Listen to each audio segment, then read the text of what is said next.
大年30，不讲理的婆婆见我没有家人撑腰，不仅让我拖着病体给全家人做年夜饭，还逼我冒着暴雪出门给小姑子买鱼。刁蛮任性的小姑子嫉妒我夺走她哥，在餐桌上翘着二郎腿，一边享用我做的饭菜，一边替自家哥哥遗憾当年没有求娶拆迁女。婆婆当我面附和道：“娶错老婆抱憾一生，要是有岳父岳母帮衬，我儿子早一飞冲天了，哪还用天天加班呢？”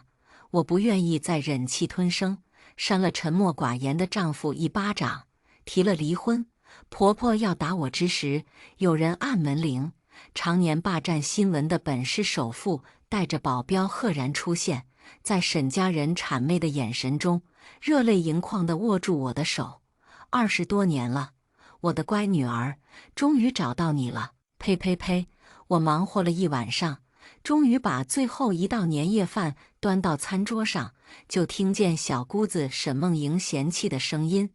婆婆关切地摸她脸：“乖宝，怎么了？”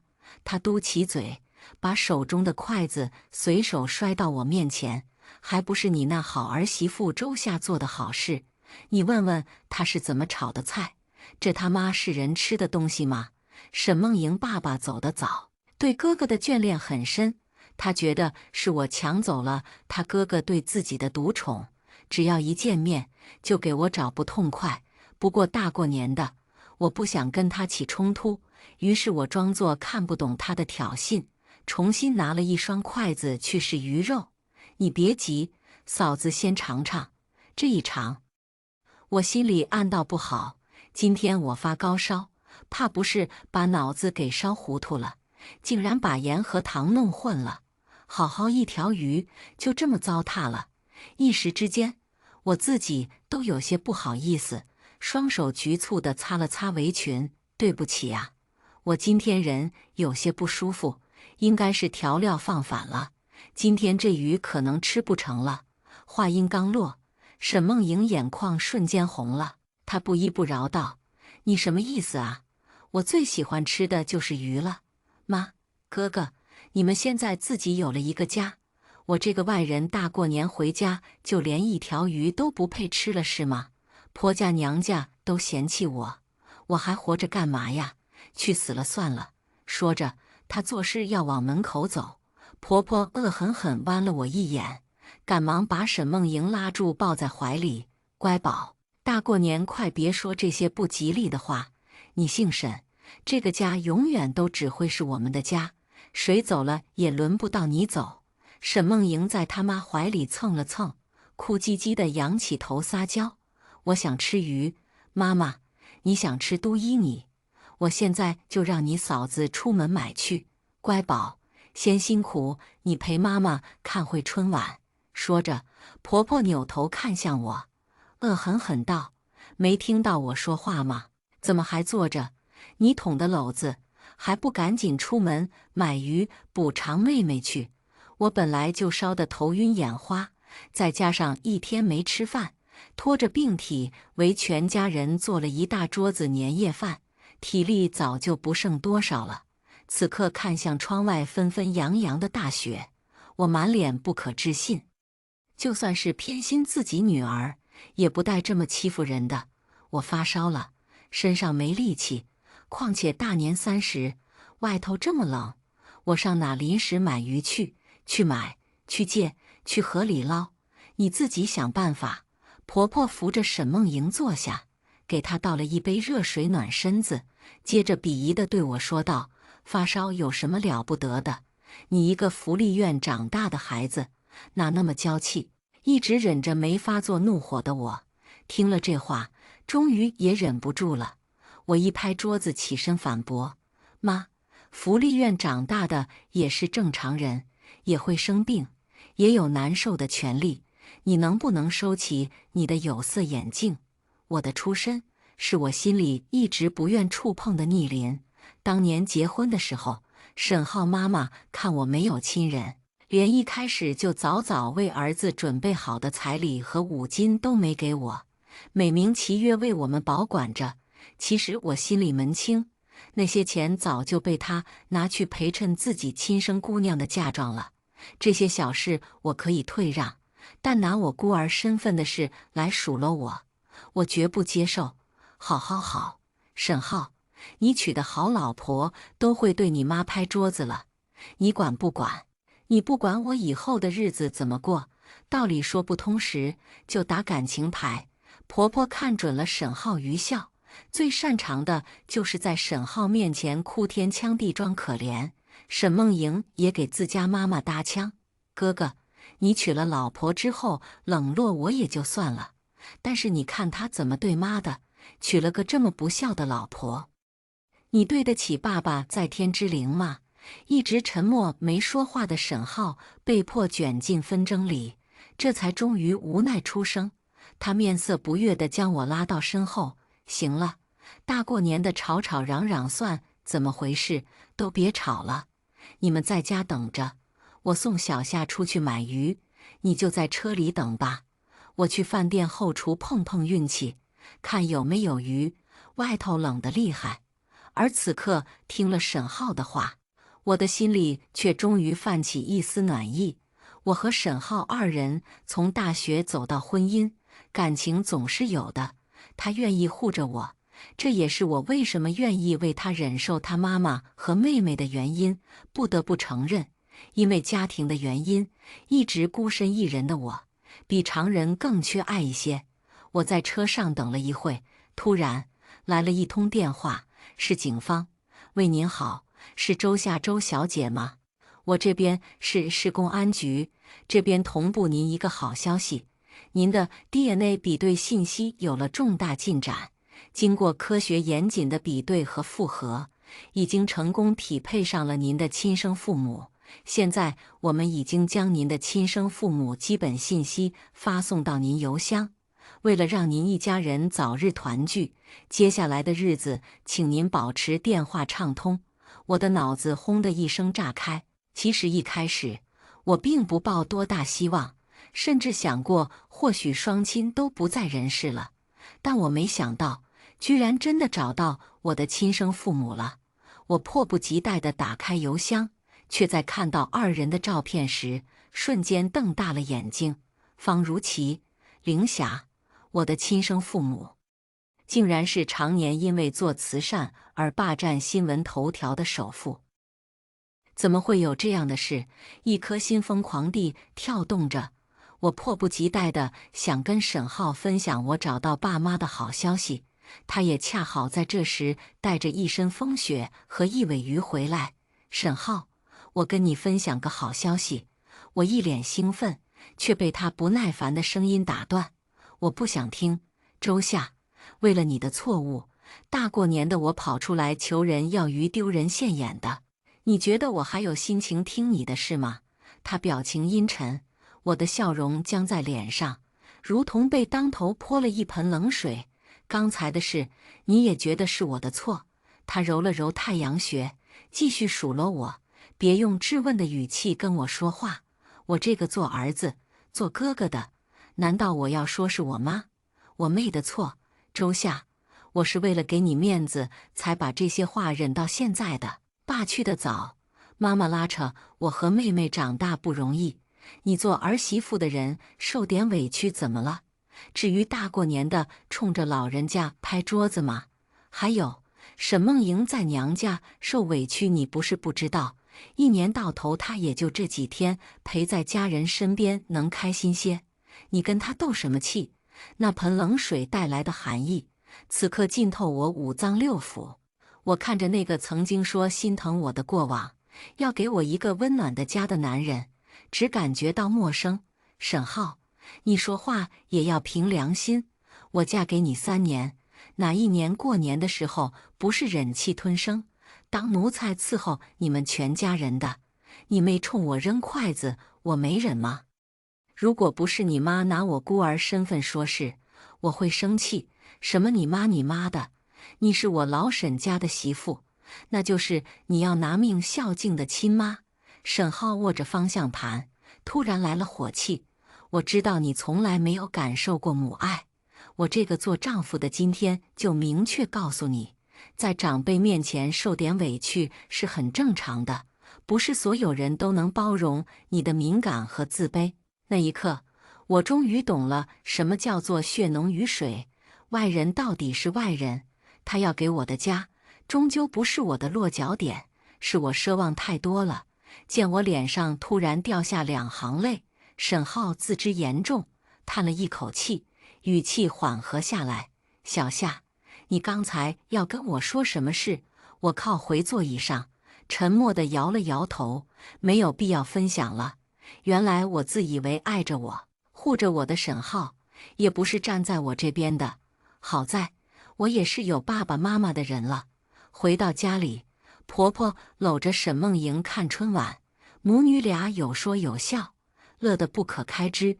见我们回家，婆婆急急忙忙从厨房里端出来一杯冒着热气的姜茶，越过我，直接送到沈浩手上，把他冻冰了的手揉了又揉。傻儿子，周夏又不是不会开车，非得巴巴地跟出去，冷坏了吧？快喝点热茶暖暖身子。不远处，沈梦莹趴在沙发上，一脸兴奋地看着自己妈妈偏心的行为，仔细地观察着我的表情。不用想都知道，这对母女俩是故意的，就为了膈应我。不过有警方带来的好消息，此刻我心情还算不错，并没有搭理。看到我满不在乎的神情，沈梦莹大失所望，把枕头往沙发上扔。我嘴角一翘，自顾自走到餐桌前吃起药来。毕竟警方随时会安排我和亲生父母见面，我可得快点好起来才是。毕竟我一个人操持家中的打扫和年夜饭，忙得好几天都忘记吃药了。可我没想到，婆婆却连这点时间也不愿意给我，而是拎着鱼走到我面前，劈头盖脸一顿斥责。想偷懒也等你重新给莹莹煮完鱼再说。她好像是真的把我当保姆了。可是既然沈浩不心疼我，那我也不愿意再言听计从了。我于是佯装剧烈咳嗽，而后艰难扶着沙发起身。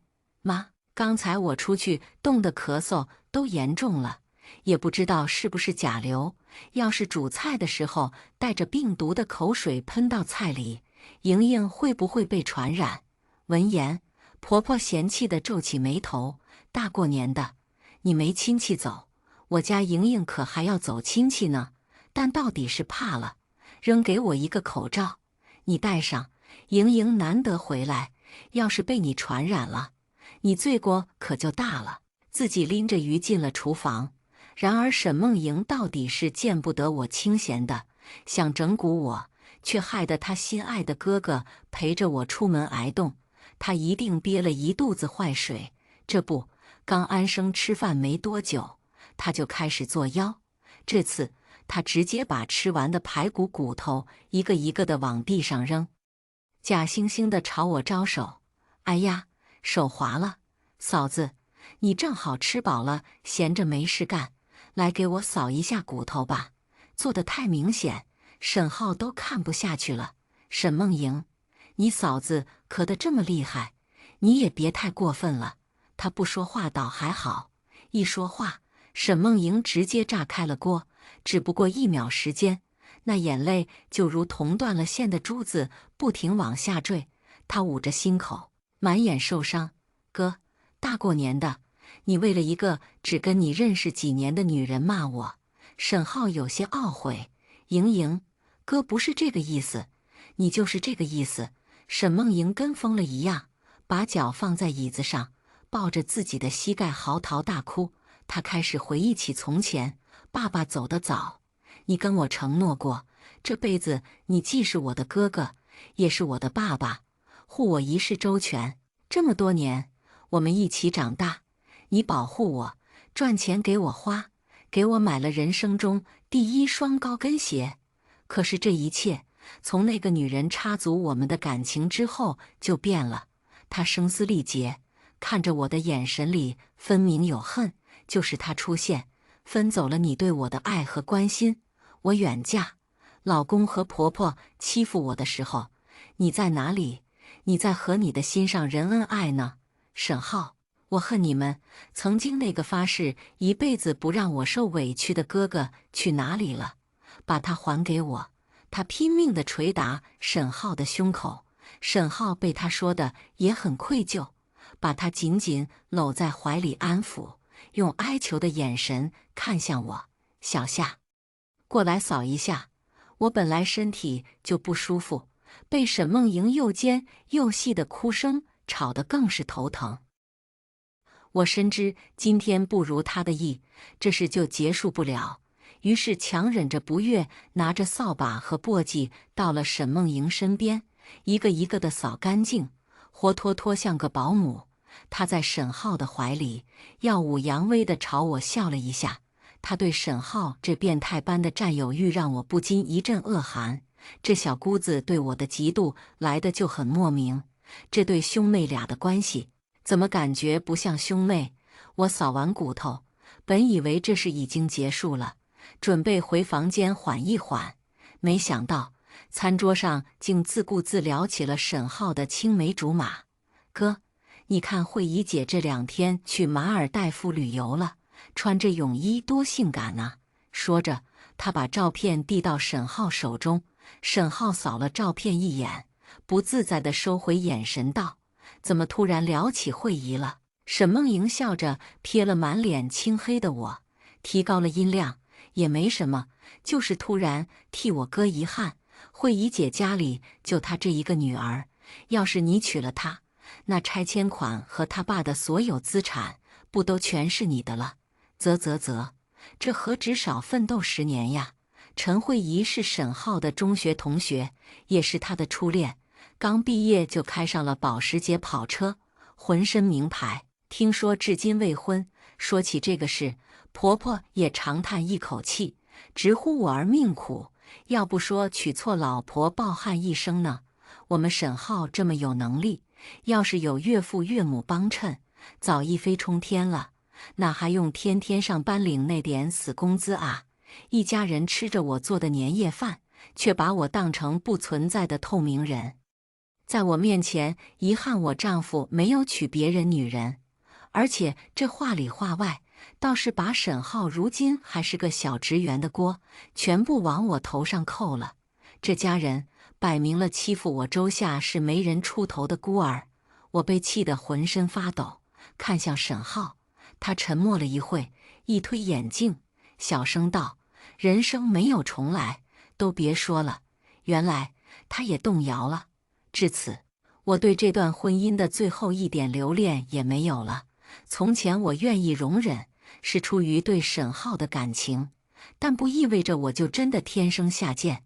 我吐出一口浊气，冲到沈浩面前，用尽浑身的力气，反手给了他一巴掌。沈浩，现在后悔来得及，我跟你离婚，放你去追求你的大好前程。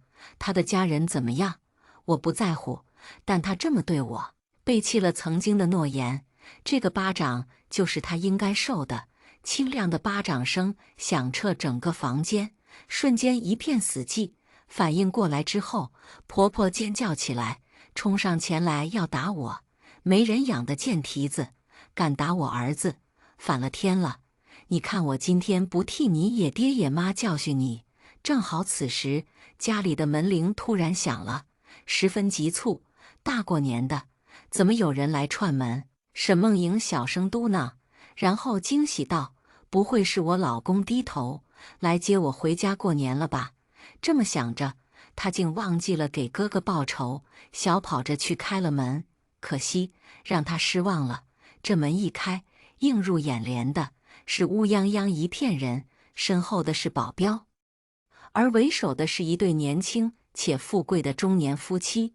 沈梦莹片刻疑惑，然后捂着嘴尖叫了起来：“你们是经常做慈善上新闻的首富夫妇，我爸妈。”闻言，我们所有人的目光都被吸引了过去。叨扰了，我们来找人，可以进去吗？说话的正是刚上了全国富豪榜的方如琪，他身边的夫人脖子上戴着帝王绿的翡翠牌，少说价值也是8位数。2人出行，排场大得惊人，完全不是普通老百姓能看到的画面。当然可以了，欢迎欢迎！在我还没反应过来之前，机灵婆婆已经忙不迭拉着沈浩的手先迎了上去。刚才在我面前恨不得要打死我的老妇人，如今佝偻着背，满脸谄媚。新年好啊，二位老板，是来找我儿子沈浩的对吧？来来来，家里坐。沈浩一脸疑惑地拉了拉他妈的手。妈，你别胡说，我根本不认识方总夫妇，是不是走错门了？我方家的消息网还没出过错。方如奇淡淡道，然后迫不及待进了屋子，四处搜寻，充满威严的眼神再见到我的那一刻，瞬间化成一片似水柔情。在目瞪口呆的沈家人的见证之下，方如其夫妇泪流满面地冲到我面前，声泪俱下地握住我的手，道：“20多年了，我的乖女儿，我们终于找到你了。”看着眼前又哭又笑的夫妇，我愣住了，难以置信的同时，我全身战栗，眼泪悄无声息地遍布我的眼眶。你们就是我的！我咽了口水，极其不自在地叫出那个称呼。我的爸爸和妈妈。方如其夫妇听到我的称呼，欣慰地对视一笑，如同找到了什么失而复得的宝贝一般，把我紧紧搂在怀里，心跳声同频交织在一块。这就是家人。那一刻，所有的委屈都被抚平了。我们紧紧相拥了好一会，才平复了情绪。沈家人在一旁站着，神色各异。沈浩沉默半晌，最终阴沉着脸问道：“你找到亲生父母了，怎么不告诉我，防着我？天地良心，你是第一个我想分享的人，可你根本不愿意听啊！”小姑子沈梦莹站在沈浩身边，看向我的眼神，恨不得要将我千刀万剐，只对着他哥说道：“枕边人的心才是最难测的。”而婆婆则是满脸难以置信，一直嫌弃的孤儿媳妇，居然一夜之间蹦出了一对亲爹妈，而且还是赫赫有名的首富。婆婆根本不能消化这个信息，满面震惊地确认：“老板，你们是不是弄错了？我儿媳妇从小到大是在福利院长大的，哪来的爹妈呀？”提起这个，我爸妈懊悔不已。原来是当年家里养了内贼，为了报复，在医院里调包了我和另一个女婴。另一个女婴本就是单亲妈妈生下来的，刚出生不久，单亲妈妈就因为产后并发症去世，我这才阴差阳错地流着方家血进了福利院。他们在第一时间就调查了我的情况，知道我结婚的消息。如今年关到了，他们等不及想过一个有女儿的年，这才特地坐了私人飞机从国外赶回来找我的。失而复得，妈妈凌霞拉着我的手不肯松开，不忘四处打量了客厅。过了一辈子富贵日子，妈妈的教养刻进了骨子里，但对这儿的嫌弃之情溢于言表。这就是你和你丈夫的家，这么小，转个身都费劲，保姆都塞不下2个，我的女儿怎么住啊？婆婆到底吃的米多？很快就接受了这个事实，眼珠子一转，热情地拿了一堆干果年货招待我爸妈，甚至改口也很丝滑：“我们都是普通老百姓，哪里负担得起佣人啊？家里小一些，咱们闺女收拾起来也轻松一点，不是？亲家公，亲家母，来。”你们吃点东西。爸爸方如其没搭理他，而是把一脸心疼的妻子搂在怀里安慰道：“房子的事还不好办，市中心咱家那2个新楼盘，让女儿和女婿再去选一套中意的楼王就行了。要是喜欢再大的，也就是买套别墅的事，能要几个钱？”他们越说，婆婆和沈梦莹的双眼就越放光。我清晰地看见母女2人的手激动地紧紧地握在了一块。沈梦莹在桌子底下推了推婆婆，婆婆立刻会意地替我做了选择，要别墅吧，要别墅。亲家公，你们是不知道，我这个乖儿媳呀，和她小姑子关系好得很，最喜欢热热闹闹的。要是别墅的话，咱们一家人都能团团圆圆地住在一块了，多好啊！这番话听得我简直瞠目结舌，仿佛刚才为难我，叫我小贱蹄子的人不是这对母女俩一样。见我表情不对劲，我阅人无数的爸爸眉毛一挑，哦了一声，看向我：“女儿，是这样吗？”此刻，无数眼睛同时落在我身上。婆婆和沈梦莹站在我爸妈身后，双手合十的不停哀求我。我知道沈梦莹嫁的老公是个赌鬼，婚后没多久，风光的婚房就被抵押，两口子带着老人和兄弟妯娌一起去外面租了个小房子，做梦都想住进明亮宽敞的大房子里。但是这跟我有什么关系？我收回视线，看向沈浩，此刻他也目不转睛地看着我，眼神里写满了复杂。我仔细辨认，怎么也看不出当年谈恋爱时的那份爱意了。既然如此，就算了吧。我摇了摇头，释怀一笑：“不是的，爸妈，你们来得正好，我准备离婚了，你们也一起做个见证吧。我倒不是因为有了首富爸妈才生出离婚心思的。我比谁都希望步入婚姻，有一个幸福美满的家庭。在和沈浩的婚姻里，我一直秉承着能忍就忍的心态。然而这家人用实际行动教会我，一味的忍让并不能带来尊重，实在是一颗炽热的心，在一次次失望后彻底凉了下来。听了我的话，我妈妈漂亮的远山眉皱在了一块，很不悦地问道：“怎么大过年的想离婚？夏夏，这家人给你委屈受了。”看着妈妈担忧的表情，我心间一烫，原来有人心疼，是这种感觉。往日里，我以为自己已经坚强的麻木了，却不知道，原来人在被关心的时候，是那么的想哭。有了对比，那一刻，我更加确定，沈浩对我的感情，并没有我想象的那么深。这样的感情，不要也罢了。趁着我没接话的空档，婆婆直接毫不客气地一屁股挤进了我和我妈中间，一手握住我妈，一手紧紧抓着我，亲亲热热的。亲家母，这话不好瞎说的哦。这么多年，我们一直把夏夏当自己亲生闺女养的，恨不得疼到心尖尖的。婆婆不好当。实际上，我和自己亲闺女的相处时间都没和小夏多。天地良心呀！话音刚落，沈梦莹如同和自家妈妈母女连心一般，紧接着跟在后面陪着她演。金钱诱惑之下，她爆发了极强的演技潜力，眸中全是恍然大悟、被亲妈冷落的悲痛。妈，你终于愿意承认了。你心里想的就是嫁出去的女儿泼出去的水，只有儿媳妇才是自家人。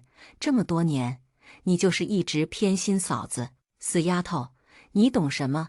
你嫂子命苦，我多疼爱她一些也是正常的。如果你连自己嫂子都不能容忍的话，那我老沈家也没有你这种冷血无情的女儿了。母女俩唱双簧似的，明面上在吵架，而实际上却在表达对我的疼爱。不得不说，他们的花招还真是多。我爸妈平日里相处的无一不是有身家的老总，自然没见过这种在外人面前扯着破锣嗓子吵架的泼妇架势，一时之间也很为难。不过他们是聪明人，发生这种事，第一反应还是去看我丈夫沈浩的反应。毕竟无论如何，我的日子是和沈浩过的，而他们打眼望去，沈浩不知在何时沉默地跑到了天台上抽烟，半点也没吭声。不顶事的窝囊废男人也配做我方如琪的女婿？我爸横眉怒斥：“小夏，爸爸妈妈今天就在这给你撑腰，来，你好好跟我们说清楚，到底是怎么回事？我张了张嘴，正准备开口，可就在此时，我的小腹突然传来剧烈钻心的疼痛。血，是血！我疼倒在妈妈怀里，双眼发白，耳边只听见她的惊呼。我低头看向下体，猩红的液体正不断顺着我的小腿流出来。在这之后，我失去了意识。我醒来的时候已经在医院了。我从来没有想过，病房还能这样宽敞明亮。如果不是医疗设施，和5星级酒店套房没有什么两样。我不是什么也不懂的少女，那样的疼痛感和出血量，我估摸着是流产了。我闭了闭眼睛，悲伤地抚摸上我的肚子。大概她也不愿意降生在一个不完整的家庭吧，到底没缘分。为我配备的专属医疗团队见我醒了，立刻要去通知我爸妈。我轻声叫住：“等等！”门外的动静很大，我一下就听出了是我爸妈在和沈浩一家人对峙。我很好奇，这家人还能整出什么幺蛾子来？首当其冲尖叫的是我婆婆：“你们凭什么不让我去看我儿媳妇？都怪你们这些杀人魔！要不是你们突然过来，周夏情绪过激，我孙子也不至于就这么被你们活活吓死了。”我妈显然没见过这么会颠倒黑白的人，被气得说不出话。我爸扶着她，冷哼一声：“医生说得一清二楚，小夏流产的原因是过度操劳加重感冒受冻。我倒是想问问你们，平时就是这么折腾我女儿的，将心比心。”我婆婆叉着腰，振振有词，反而还反咬了一口：“我们对周夏好，把她当亲人。她一个女人家的，又没什么能力，所以为这个家多付出一些，也叫折腾吗？况且她平时身子壮得跟牛一样，跟你们一见面就小产，谁知道是不是你们做生意的人六亲冷淡、骨肉情疏，克了我儿媳妇？”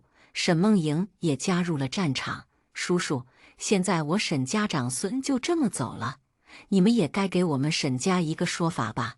难道一条人命说算就算了？光脚的不怕穿鞋的，别以为你们是首富就可以仗势欺人。”我爸被无耻的怒极反笑：“你告诉我，你们沈家人想要什么说法？”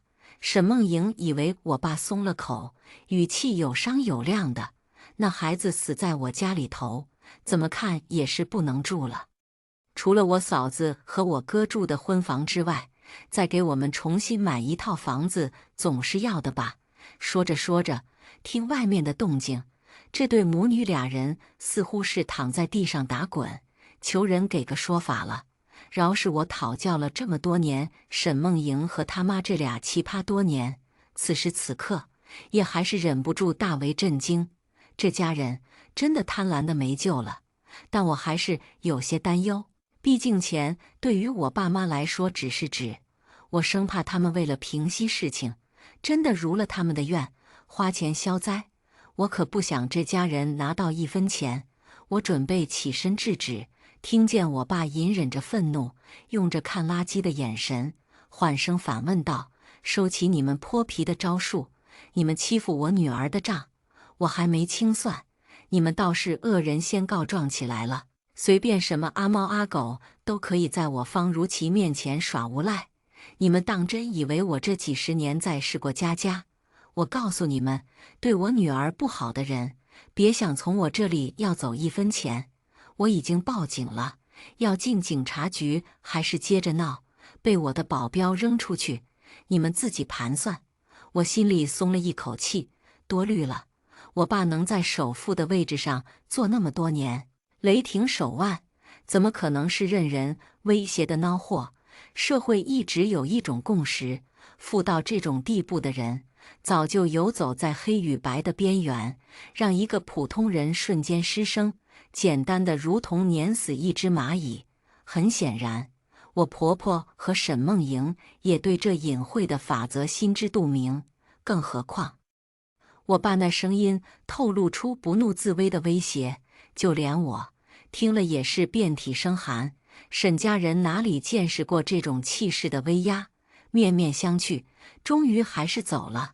我在病床里笑得很开心，有家人为我撑腰的感觉，真好啊！精心照顾下，我的病很快好了。我爸请了最好的律师团队为我起草了离婚协议书，叫沈浩来签字时，他带来了乌泱泱的一大片人，除了沈家人之外，甚至沈梦莹的婆家人也来了7、8个。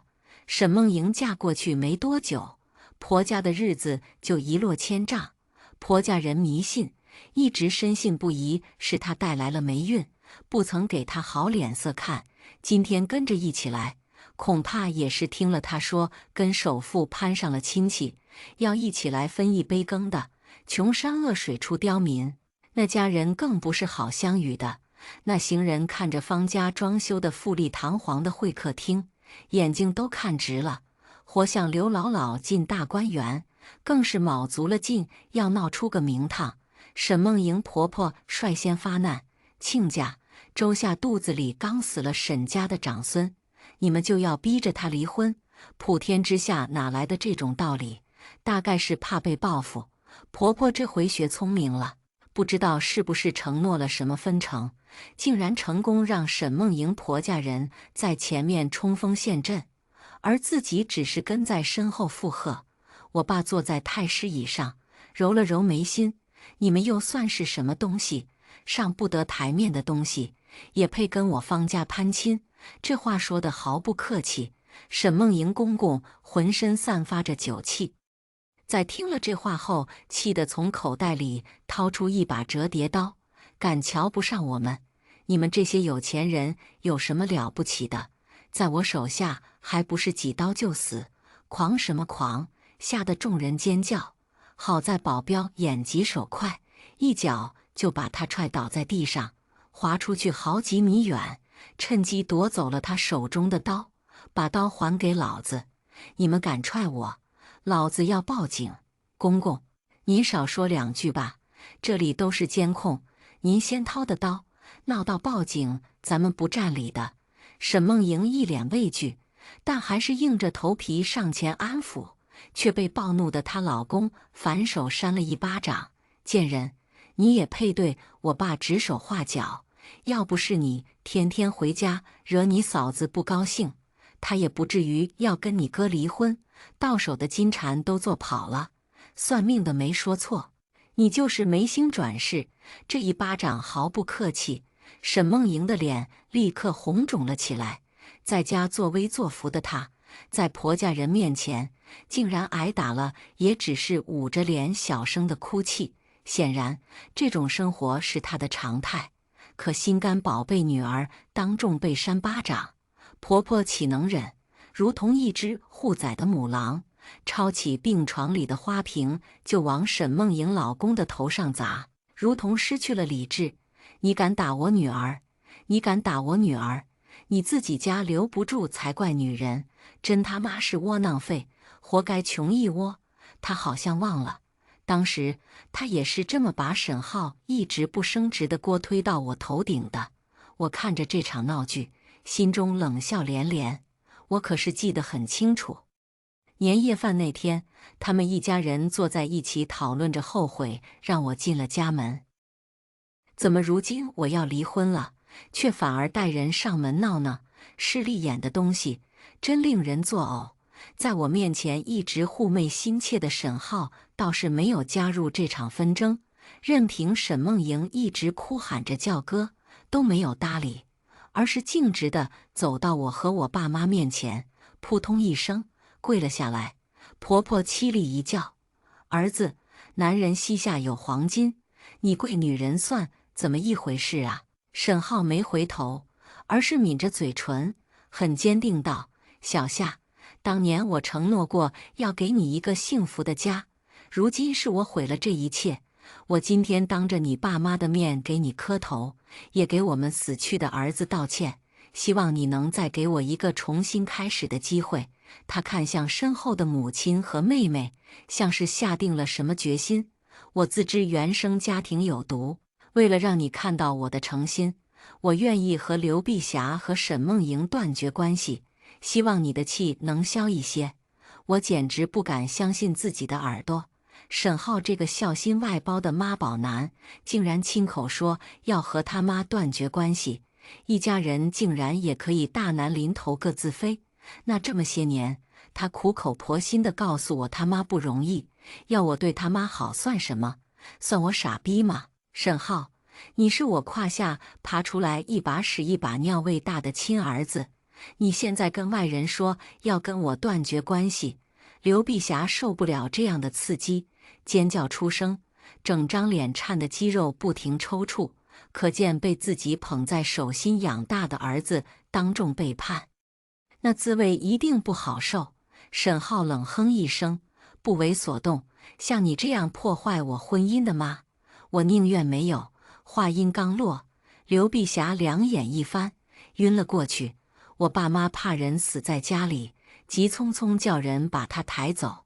可怜她引以为豪的亲儿子和亲女儿，竟没有一个跟上去。沈浩一心想投诚，可他不知道的是，利益面前，一个连自己母亲都能舍弃的毒蛇，我爸自然也不会再给他什么好脸色。他一个眼神，助理瞬间砸了一大叠照片到沈浩面前。你出轨证据我们掌握得很齐全，这字你不签也可以。我女儿的婚总归是离定了。不可能。沈浩面色惨白地看着照片，这么早的照片，你们是从哪里翻出来的？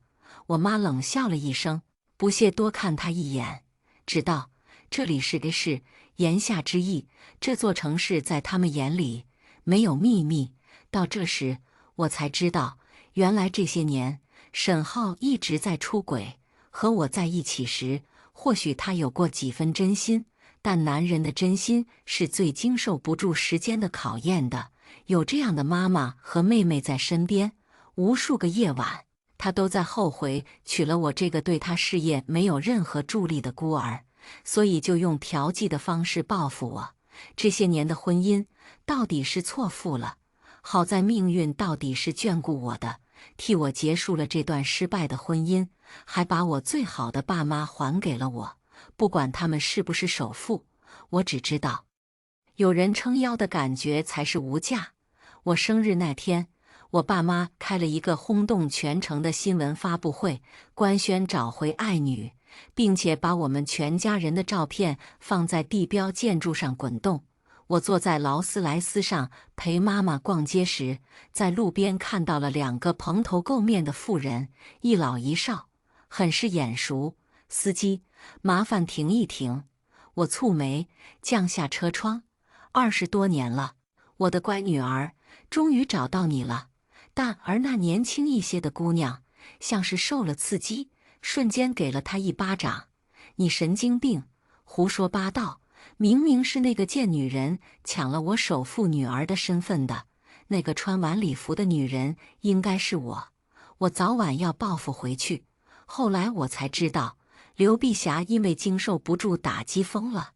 而就在这不久之后，沈梦莹被婆家暴打出气，体内的精神病基因也发作，母女俩一起成了疯子。而至于沈浩呢，听闻离婚之后，他变着法子想搞钱，跟着朋友去了泰国之后就失联了。但愿他还能保住他的腰子吧。接下来我们来听下一个故事。婚礼当天，婆婆以死相逼，不许谢林出现。我一个人站了很久，久到宾客散尽，餐食冷透，嘲笑与悲意潮水般淹没我。我忍住泪意，给谢林发了一条消息：分手吧。谢林同时也在给我发消息：抱歉陈星，我只有一个妈。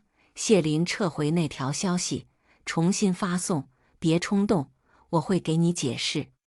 我没回复，我抽走了投入到谢林公司的全部股份，带走我谈下的所有客户资源，切断了和谢林的所有联系。谢林疯了般找我，鄙视我刻薄我的婆婆，直接跪倒我家门前，哭求我跟谢林复合。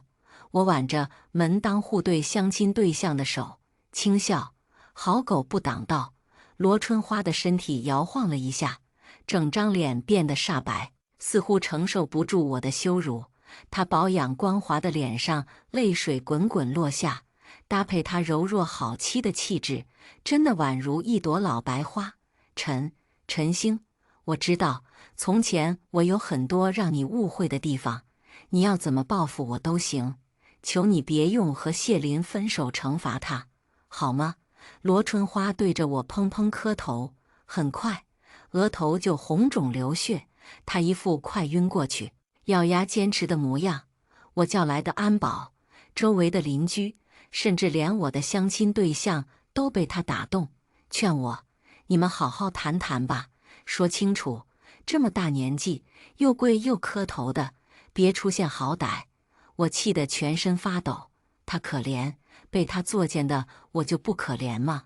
我抛下富家千金的自尊，甘当谢林的垫脚石，将他从一个大学里勤工俭学的穷学生扶持成人前风光的谢总。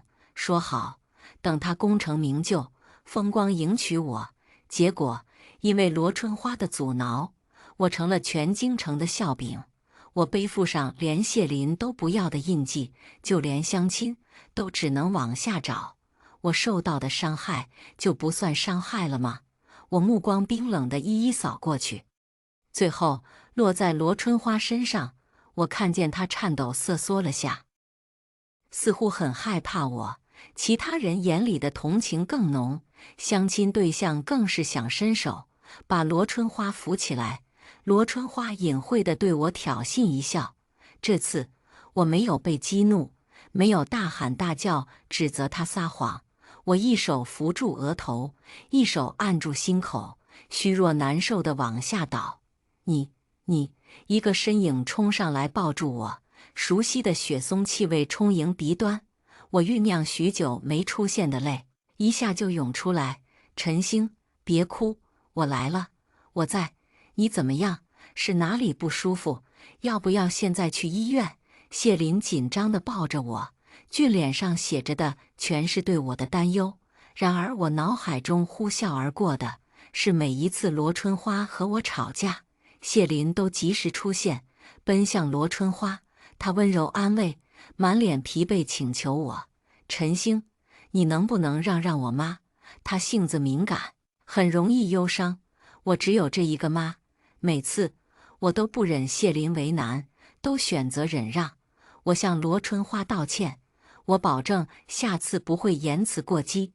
但下一次，我眨眼，让泪水把酸涩的难过冲走。我学着罗春花最喜欢用的故作坚强，轻轻推开谢林：我没事，你先去看看你妈，我有顾恒照顾。我看向木头桩子一样的相亲对象，顾恒这才反应过来，收回看罗春花的目光，向我伸出手。哪知谢林直接将我打横抱起。陈星身体不舒服，我送他进屋休息。罗春花一副凄楚抢笑的模样，应该的。谢林，你不用管妈，陈星更要紧。谢林犹豫顿住，我嘴里苦涩弥漫。我就知道，不管何时，一旦我和罗春花之中需要选择，谢林的选项永远是我送阿姨回去吧。我的相亲对象顾恒突然说，他看也没看我，伸手温柔地将罗春花拉起来，一只手臂从后方虚扶罗春花的腰。罗春花道谢，结果往外走的时候，脚下一扭，摔进顾恒的怀里。顾恒对他公主抱。那天后，顾恒再也没联系过我，倒是谢林仿佛打卡般，每天都来我家，早上送早饭，中午送鲜花，晚上送礼品。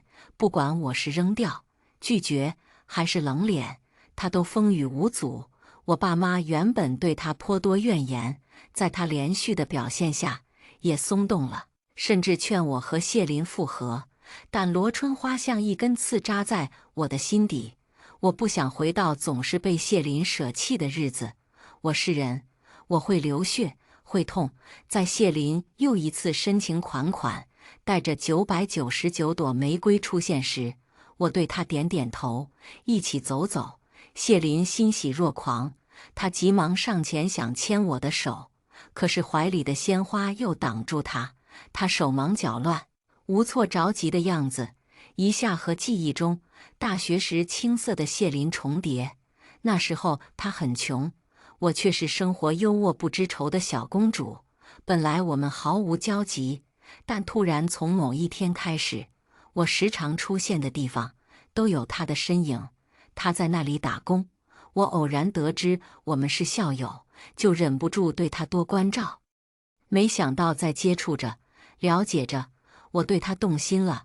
这个男孩独立自强，不被困苦的境遇打倒，执着努力地向上生长。我喜欢他身上的那股拼劲，或者更准确形容是野心。我情不自禁被吸引，觉得他和我认识的其他男孩都不一样。我主动对他表示好感。那天，谢林就和现在一样，慌乱的不知如何应对。我心情更好。我喜欢感情上一张白纸，由我来做第一个落笔人的对象。我踮脚，在谢林的唇上印下一个吻。谢林整个人傻住，手里的东西哐当掉在地上。那天，他成为了我的男朋友，但也背负上1万块的赔偿金。他拒绝我帮他还，不过他后来时常笑称我是他的1万块爱人，他花了1万才得到的宝贝。我心里甜丝丝，觉得这是我们和别的情侣不一样的开始，证明我们天作之合。我没想到罗春花和谢林其实都对这1万块耿耿于怀，罗春花更是多次提，为了挤出这1万块，他连日常该吃的药都停了，结果病情加重，差点死掉。我欠他，我克他，我就是一个扫把星。谢林则说：“陈星，我都为你过1万了，我妈都没用过这么多，你让他好吗？”我多傻，竟然真的很愧疚自责，连连退让，结果退到婚礼当天被丢下，成了一个笑话。陈星，你哭了。谢林小心翼翼的声音在头顶上方响起，我才察觉自己脸上湿漉漉一片。谢林低头，他准备替我吻去泪珠，我下意识后退一步。恶心！谢林目瞪口呆看着我，我认真重复：“别碰我！”恶心！谢林彻底被伤到，我不过是做错一次，不，那都不算做错。你难道要我放着我妈不管去和你结婚？要是我妈真死了，你承担得起后果？夏晨星，我一直以为你是一个善良的女孩，没想到。谢林失望摇头，我面无血色地看着他。我说的是你刚刚做的事，恶心！我看到过罗春花，她就是这样为你擦眼泪。谢林惊愕后，很是狼狈地移开视线。原来他也知道这样不合适。谢林底气不足解释，小时候家里太穷，连纸都买不起，我妈她习惯了。抱歉，我不知道你介意，以后我会和他说，让他别这样。还是不了，万一他受不了刺激又晕过去，就成我的过错。我凉薄讽刺。谢林被激怒，他红着眼问我：“夏晨星，你怎么变成这样了？连我妈的醋都要吃。她养大我，她是我心里最重要的女人，不应该吗？”我怔了一瞬。交往8年，谢林对我冷过，还从来没有对我凶过。谢林看我的表情，也意识到不对，慌忙补救：“对不起，陈星，我不是故意吼你，只是你说我妈，我就忍不住激动。”我终于忍不住问他：“谢林，我和罗春花只能选一个，你选谁就不能共存吗？你们2个我谁都舍不得。”谢林恳切说。我笑笑，挥开他想拉住我的手。你们的关系并不难查，只是我以前从来没往那方面想过。罗春花她不是你妈，她是你的童养媳，她确实养大你，供你读书，但她付出是为了让你娶她，不是认她当妈。谢林嘴唇哆嗦起来，我心底最后一丝侥幸沉默。我转身：“谢林，如果你还有良心，别再找！我的话惊骇地哽在喉咙里。罗春花不知道什么时候出现，就站在我后面。跑！他用嘴型无声对我说。我还没弄清楚他在搞什么，突然，他举起手里浸泡大量乙醚的白帕子，捂住我口鼻。昏迷前，我看到他神色悲悯、同情。我睁开眼，发现自己被捆起来，关在我和谢林曾经购买婚房的杂物间里，鼻端充斥着霉味和怪味。罗春花总是喜欢把我扔掉的垃圾捡回来，翻找出他认为还有用的，替我收在杂物间。杂物间慢慢变成另外一个垃圾场。我和谢林说了好几次叫他清理，谢林嘴上答应，从来没行动。我慢慢叹出一口气，绳子捆得不算紧，我还可以小幅度活动，但我解不开，挣脱不出来。我四肢蜷缩，努力和垃圾保持距离。我头脑昏沉，不知道自己被绑走多久。突然，地上亮起一点光，我看过去，发现是我的手机响了。来电人是许久没联系我的顾恒。我急忙挪动，想要接通求救，没想到咔嚓，房门被推开，罗春花走进来。她第一眼就看到手机上的来电显示，罗春花对我露出个意味不明的笑。她当着我的面捡起手机接通：“小恒，是我。是的，夏晨星和谢林已经和好，他们很快就会领证度蜜月，你不用担心你家在逼着你娶不爱的女人。好，我等你。”最后一句，罗春花的语气堪称娇羞，然而她的脸上平静冷漠。这强烈的反差让我心底发寒，浑身起鸡皮疙瘩。我发现我对罗春花并不了解。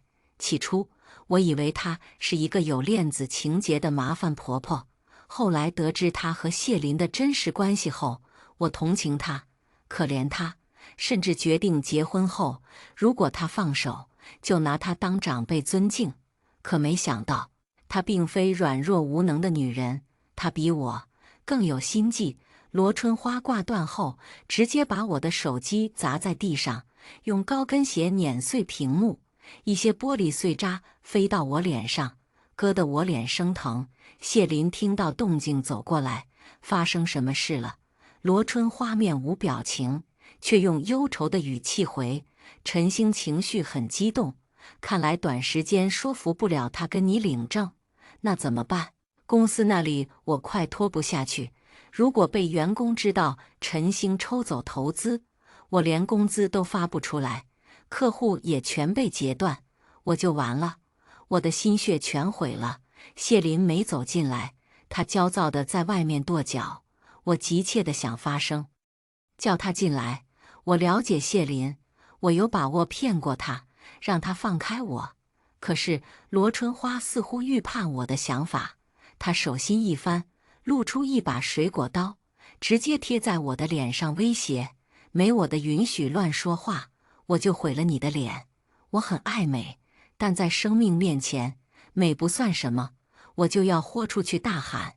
谢林突然道：“我偷拍过私密视频，你告诉他，如果不和我领证，不把带走的东西还回来，我就发布到网上去。”我惊恐地看着门外，无法相信这是谢林说的话。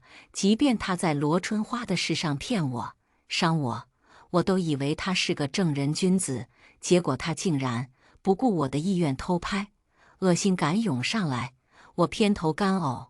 罗春花神色不明地看着我，过来片刻，她说：“谢林是一个卑鄙、无耻、肮脏、下贱的小人，有没有兴趣联手坑他一把？”我震惊抬头，罗春花的脸一半是杂物间的阴影中，一半暴露在光影下，还是那么柔弱、无辜。可是她说想亲手送他下地狱吗？我脑子十分混乱，我分辨不出罗春花是在诈我，还是真心邀请。不过她没有当即要我表态，而是退出去。不知她在外面对谢林说了什么。谢林暴躁地砸了半夜的东西，哐当砰砰，惹来楼下邻居几次上门警告。第2天、第3天过得很平静，罗春花只有给我送饭的时候进来也什么都不说，好像那天她的邀请是我的错觉。但我越来越不安，我消失这么久，家里人的却没有找过来，我不得不往最坏的可能想。他们相信我对谢林回心转意，重新筹备结婚，所以联系不上我也没在意。可谢林的耐心快告罄，我被困在杂物间的第3天晚上，谢林满身酒气，暴躁地冲进来：“夏晨星，我这么爱你，你为什么不肯跟我结婚？明明你都拿出夏家1半资金给我，为什么要收回去？为什么不全送？你知不知道，就差一点，我就成功，我就改换门庭，成了新兴企业家。晨星，我错了，我以后只要你一个，我再也不管罗春花，你原谅我，好不好？”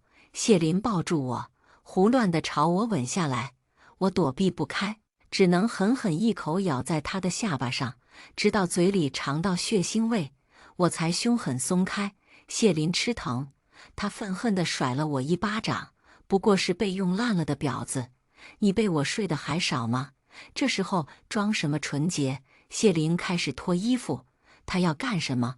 我惊恐后退，然而杂物间满满当当，根本没有地方让我躲。谢林撕下他在面前伪装了8年的温文尔雅，狞笑说：“你不肯跟我领证没关系，我只要直播让所有人看到你在我身下放荡，谁会信你不想嫁给我？到时候你带走的客户，我会用视频一个个去谈回来。你撤走的资金，想必你爸妈看了视频，会很愿意再还给我。”我又恶心又震怒，我真是瞎了眼，看上这么个烂玩意儿。谢林摇摇晃晃，距离我越来越近。就在我绝望闭上眼，告诉自己全当被狗啃了一口，罗春花的声音在门口响起：“我说服顾恒把你介绍给顾家，明天上午10点去拜访。你今晚要好好休息，明天拿出最有精神的一面。”谢林动作一顿，浑浊的眼清醒几分。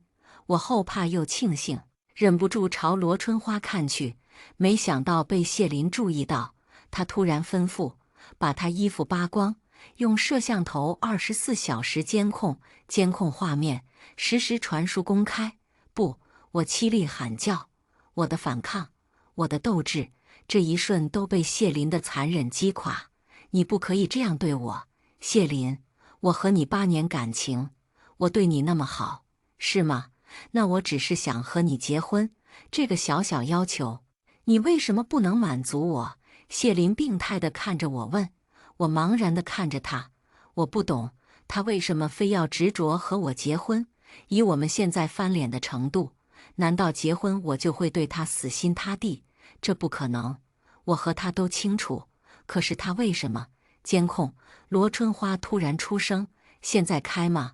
罗春花看向我的表情充满恶意，一副迫不及待羞辱我的样子。谢林看着我，等我表态。我实在无法接受被扒光，被直播围观。我浑身轻颤着低头，从牙关里挤出2个字：“我嫁。”你早这样配合，不就好了？谢林亲昵地用手摸了摸我的脸。他站起身，摇晃几下，罗春花担忧上前扶住他，温柔嗔怪：“你又喝多了，你的肝不好，下次不许这样。”谢林嗤笑：“我不喝，难道你带我喝？你虽然还有几分姿色，但是年纪太大，那些老板看不上你。”罗春花恶意地朝我看了一眼：“不是还有夏晨星，等结婚她就是老板娘。”为公司业务陪酒，分内之事，罗春花怎么能用自然的语气说这么恶心的话？我对他怒目而视。谢林目光在我们2人身上转了转，等领完证再说。罗春花一副遗憾的样子，扶着谢林出去。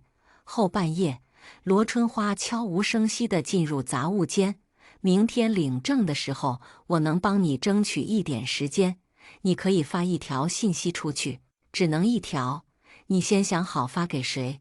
我疑惑地看着罗春花，她不是要践踏我讨好谢林吗？为什么又要帮我？不过这是唯一逃生的机会。我定定神，说：“我要联系我爸。”罗春花的脸上浮现类似悲悯的表情。换个人吧。为什么？我爸知道谢林囚禁我，威胁我，肯定不会不管。你爸住院了，胃癌晚期，你妈在医院照顾他，分不出精神。你撒谎，我爸身体那么好。我否认，眼里的泪却簌簌往下掉。我突然想起我和谢林分手后，爸爸忧心的表情，说我没人照顾可怎么办？当时我撒娇抱着他的手臂，说我要在家陪伴爸妈一辈子。妈妈点了点我额头，叫我别任性。他们老两口的愿望是临死前能看到我出嫁。妈妈积极地为我张罗相亲，我完全是为了应付，选了各方面都不行，但心思都写在脸上的顾恒。没想到刚约会2次，爸爸就催我考虑结婚。我以还没放下谢林为由拒绝。后来谢林上门，爸爸又频繁催我和谢林复合。我以为他是着急把我嫁出去，嫌我留在家里丢人，没想到是他时日不多，在尽量为我保障余生。你还不知道吧？你爸对谢林说过，他死后夏家的钱全给你，夏家的公司、产业给谢林，前提是他要好好待你。你爸本来还可以多撑一阵，谢林换了他的药，他病情突然恶化，他没几天了。谢林急着和你领证，就是想快点拿到夏家的资源。罗春花什么时候走的时候我不知道，我在杂物间哭晕过去。第2天早上，谢林来看我，把我掐醒，我眼皮重得睁不开。不过我的状态误打误撞合了谢林的心意，他丢下一句：“别想耍花样，老实配合当谢太太，你从前的好日子依然可以享受。”谢林松开我，在罗春花的服侍下，穿上我为他高价定制的西装，气质昂扬地走出去。我焦急地在杂物间等罗春花找我，我要告诉我同意联手。然而这次，直到谢林回来，罗春花都没进来。谢林丢给我一条红色收腰连衣裙，穿上，趁民政局没下班，去把证领了。我愤恨地抓着连衣裙没动。谢林不知哪根筋搭错了，竟然温柔地蹲在我面前，把头放在我的膝盖上。陈星，你别恨我，我都是太爱你了，我不能失去你，我做一切都是为了你和你在一起。谢林说着说着，竟然哭出来，他被自己的深情感动了。我看着却只想作呕，这个虚伪下三滥的渣男。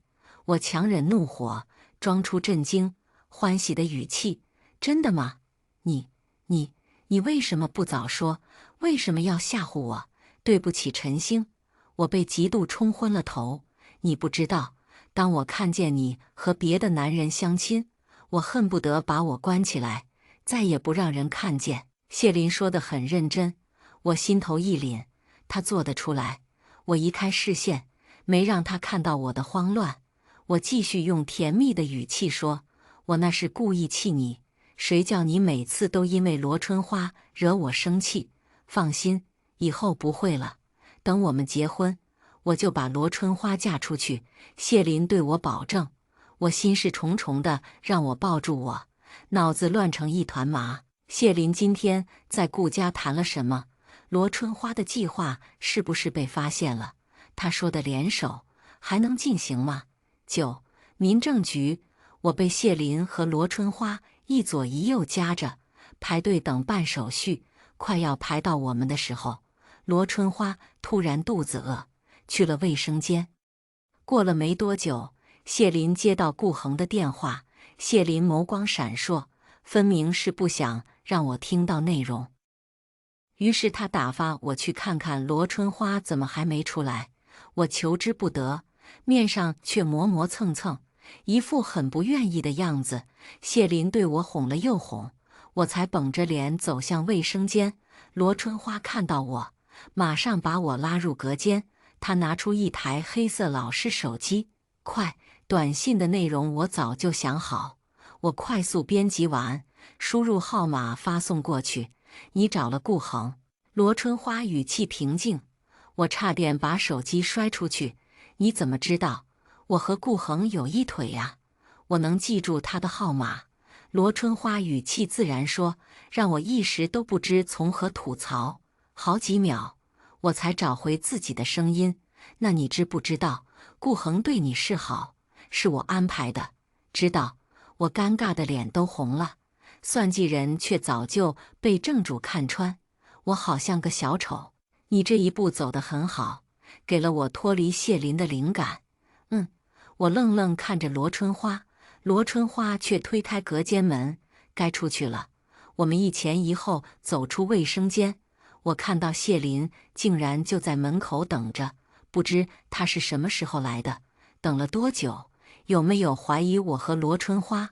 我心情乱糟糟，根本不敢抬头看他，倒是罗春花神色哀怨，无声胜有声地看了谢林一眼，率先走出去。谢林不知脑补了什么，脸上流露出愧疚。我和他各自心怀鬼胎地走回大厅。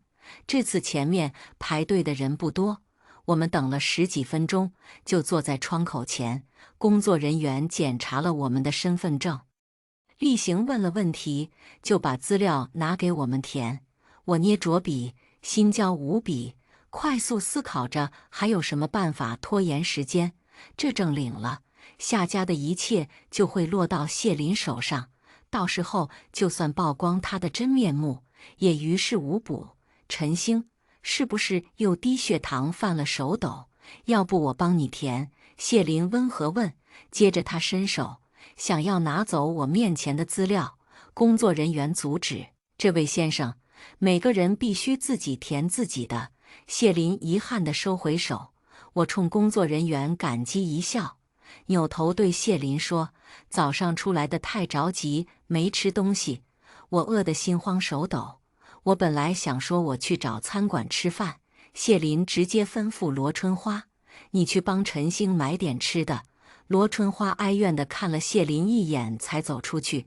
不得不说，他演技很好，就连我这个知道真相的人，看见他的反应，都觉得他对谢林情根深重，根本不能接受谢林娶别人。我突然多了几分信心。我是出其不意，罗春花是谋划已久，我们联手，说不定真的能把谢林狠狠拽入地狱。罗春花去了10分钟还没回来，谢林的表情肉眼可见的焦躁，他满眼戾气，正要打电话催罗春花，手机上先响起来。我装作好奇地瞄了一眼，发现是公司员工打来的，还是我认识的老员工。谢林创业初期就加入。我竖起耳朵，谢林没避开我，大约觉得没必要。谢总，不好了，你叫我盯着的那些客户，突然都和顾家达成合作，今天一天成交了30单，数量还在增加。怎么会这样？谢林又急又气，满脸被背刺的急躁。他气恼地瞪了我一眼，我立即忧心忡忡，一副比他还惊讶的样子。我们的客户怎么会突然被顾家抢走？不应该呀，顾家就算有名单，也不能突然全谈下。我自言自语。谢林得到提醒，想到什么，脸色变得更加难看。他直接挂断了员工电话，给顾恒打过去。一接通，他就劈头盖脸质问：“我当你是兄弟，你他妈竟然算计我！”谢总，火气别这么重，发生什么事了？装？你还装？我把夏晨星和客户谈的底价告诉你，同意顾家分一半走，没说让你他妈的全签走。谢总，你是不是打错电话了？和你谈合作的是我爸，我哥，我一个花花公子，连公司核心都插不上手，我能影响什么？顾恒的话让暴躁上头的谢林渐渐冷静下来。没道理，那底价真的是处底价，顾家要全从我手上抢过去，只能开和我一样的价格。可是那价格对于顾家来说是亏本的，顾家不可能损耗自身利益来对付我。我默默听着，在心里点评：算你聪明，想到了关键。但谢林想破头都不会想到，我会用夏家庞大的资金去给顾家兜底，不仅保证会把顾家亏的部分补上，还愿意补偿3个利润点。顾恒是顾家最不受重视的儿子，这么肥美的诱惑放在面前，他迫不及待咬钩，帮我促成合作。虽然这样一来夏家会白白损失，可比起夏家落到谢林手上，这根本不算什么。谢林在顾恒那里打听不到有用消息，急躁挂断。这时候罗春花回来，手里提着豆浆油条。谢林气愤地一把挥开：都什么时候了，还吃？你马上签字！谢林扯住我的头发，把我的脸按向资料，狰狞命令我。他急了，他想马上拿到夏家去弥补客户流失的损失。我怎么可能让他如愿？我装作被扯痛的样子，对他发脾气：谢林，你弄疼我了。你明明说结婚后要我当你掌心里的小公主，这还没领证，你竟然就对我这么粗鲁！你再这样，我不嫁给你了。不嫁2个字彻底触动谢林的神经，他扬起巴掌就要对我打下来。突然，一个中气不足但威严的声音响起：住手！我扭头看去，看见消瘦许多的爸爸走进大厅，妈妈扶着他，爸爸手上还插着留置针。他这次从病房直接赶过来，我鼻头一酸，哭着扑向爸爸的怀里。我哽咽难言，爸爸拍了拍我的肩膀：星星，别怕。爸爸严厉地看向谢林：你和我女儿的婚约解除，我和你的协议作废。谢林差点发狂，脸红脖子粗地冲过来：不，凭什么？说好我娶夏晨星，把夏家给我，你不能出尔反尔。是，我是说过，但是我的前提是你要对晨星好。我的女儿是我的宝贝，不是你可以肆意糟蹋的。谢林回过神，扑通跪下认错：爸，你原谅我，你再给我一次机会。我承认我之前因为晨星和我闹脾气，找别的男人，吃醋过激了，但我真的很爱他。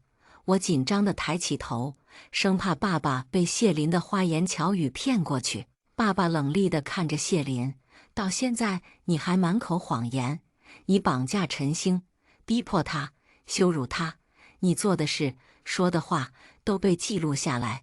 谢林，我永远不会让你这样的畜生接近我女儿。爸爸掷地有声宣布。我泪如雨下，心里后悔不已。在和谢林在一起后，我享受当小女人的甜蜜。在他创业后，我全部心神都用在帮他跑业务上。我的家人，谢林主动帮忙关心，我就自己再也没上心。想一想，我有多久没有和爸妈沟通了？如果我没偷懒，自己多问问，是不是早就能知道爸爸的身体状况？而爸爸也不用身体到了末期，还要为我这个不孝女操心。爸爸似乎感受到我的情绪，温柔地对我说：星星，爸爸永远爱你。爸爸说完这句，突然双眼一闭，直挺挺倒下。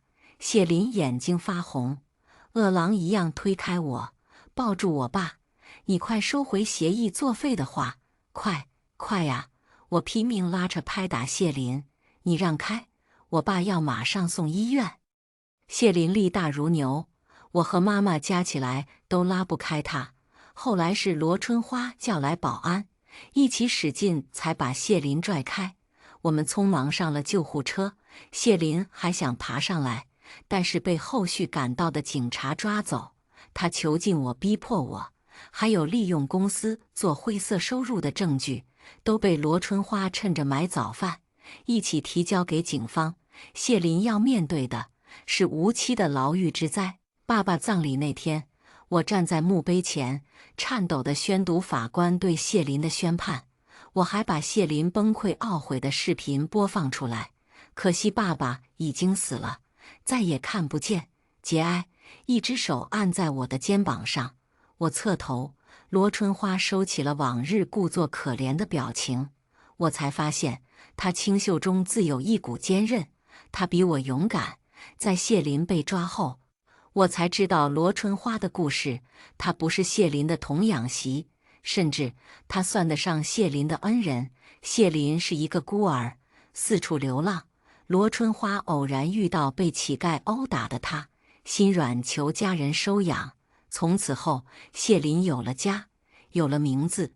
一开始，罗春花只是拿他当弟弟，谢林却在成年后表白心意，步步紧逼。在一次稀里糊涂的醉酒后，两人发生关系，罗春花就接受了谢林。但罗家爸妈不同意，他们观念传统，不仅要两人马上分开，还解除了和谢林的收养关系，把他赶出罗家。谁也没想到，谢林怀恨在心，竟然下毒杀了罗家父母。在罗春花伤心不已的时候，关怀她，安慰她。这个凶手甚至还说会帮罗春花查明真相。罗春花把谢林当成世上最后的亲人，依赖他，四处打工供养他。后来他发现谢林谈了个女朋友，那时候他已经发现谢林不对，但谢林很疯癫恐怖，他不敢轻举妄动，于是各种想办法做和闹，想要逼迫分手。但每一次我都被谢林轻松地哄回去。回忆起自己当初的愚蠢，我真是恨不得抽自己2巴掌。星星，不要怪自己，坏的是作恶的人。罗春花轻声安慰我，我无数的话哽咽在喉咙。顾恒走过来，牵起罗春花的手，走吧。我看着他们一起转身的背影，心里涌出不舍。春花姐，我以后还能联系你吗？当然可以。罗春花对我温和一笑，那笑如春日百花，驱散了我心头的隐瞒。我会振作起来，好好打理下事。春花姐，希望有一天我们顶峰相见。谢林垮了，他的公司却还有许多事处理。罗春花决定接替谢林管理公司。顾恒被罗春花完全征服，立即狗腿表示他要脱离顾家，帮罗春花打拼，他要当贤内助。罗春花没说接受，也没说拒绝。想来经历过谢林，他和我一样，不会轻易再对男人动心。毕竟搞男人哪有搞事业爽？听到我充满斗志的话，罗春花对我颔首。星星，期待顶峰相见。后来，我和罗春花并列成为商圈传奇。我们是2朵热辣不好惹的霸王花。